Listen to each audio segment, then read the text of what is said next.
Ég heiti Halldóra Mogensen og ég þingmaður Pírata og núna í framboði í öðru sæti fyrir Reykjavík norður. Ætlar þinn flokkur að vinna að því að gera heilbrigðisþjónustu á Íslandi gjaldfrjálsa á næsta kjörtímabili og þá hvenær? Við viljum tryggja að allir fá bestu mögulega heilbrigðisþjónustu þegar þörf krefur, óháð búsetu og óháð efnahag. Og þetta eitthvað sem við settum á oddinn fyrir seinustu kosningar og við settum aftur á oddinn núna fyrir þessar. Andleg heilsa ekki síður mikilvæg en líkamleg og andleg umönnun og sálfræðiþjónusta hluti af heilbrigðisþjónustunni, tannlækningar líka.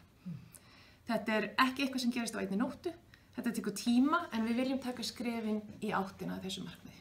Hanna ber út blöð, launin fyrir útburðin 25.000 krónur á mánuði vegna svonefndrar króna á móti krónu skerðingar sem að kallast sérstök framfærslu uppbót, ber hún aðeins 2.000 krónur úr bítum.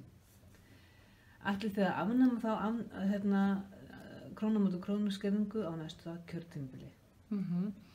Við eigum að hvetja fólk til þátttöku í samfélaginu en ekki letja. Þannig að við viljum klárlega draga úr skerðingum, fólk á að geta aflað sér auka tekna án þess að eigi hættu að missa þetta öryggisnet. Og við viljum skoða leiðir til að tryggja öllum borgurum landsins skilyrðislega grunnframfærslu. Þetta hefur verið eitt af okkar áherslumálum líka, sérstaklega í framtíð sem mótast af tækniþróun og sjálfvirknivæðingu. En grunnurinn að þessu að allir eiga rétt á grundvallar lífsgæðum og tækifærum og það á okkar ábyrgð að finna bestu leiðirnar til þess að tryggja öllum borgurum þessi sjálfsögðu réttindi.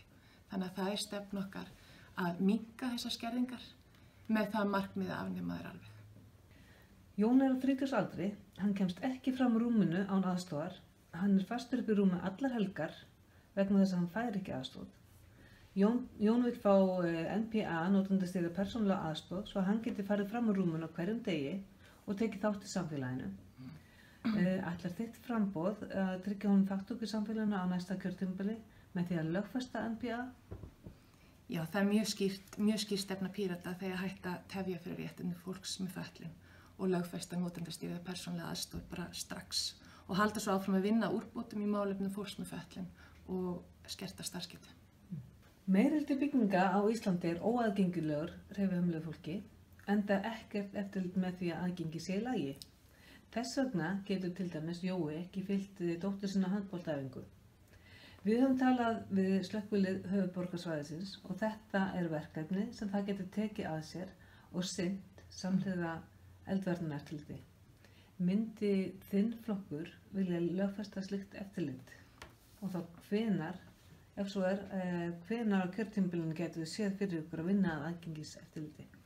Það þarf að kortleggja vandann, þetta ekki í lagi.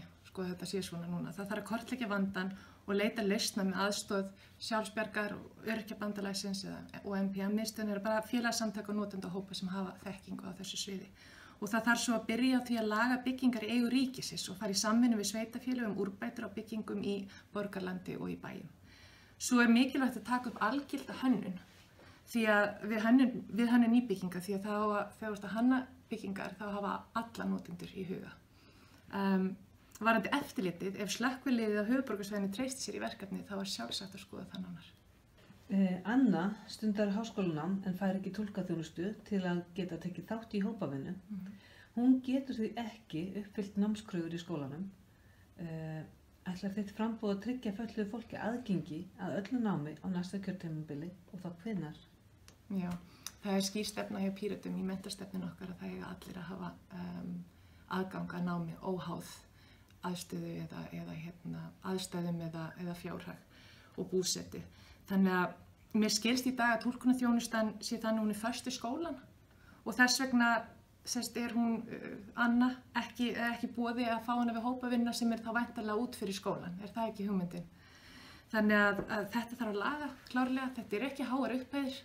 Þannig að það ætti ekki verið mikið mál að laga þetta.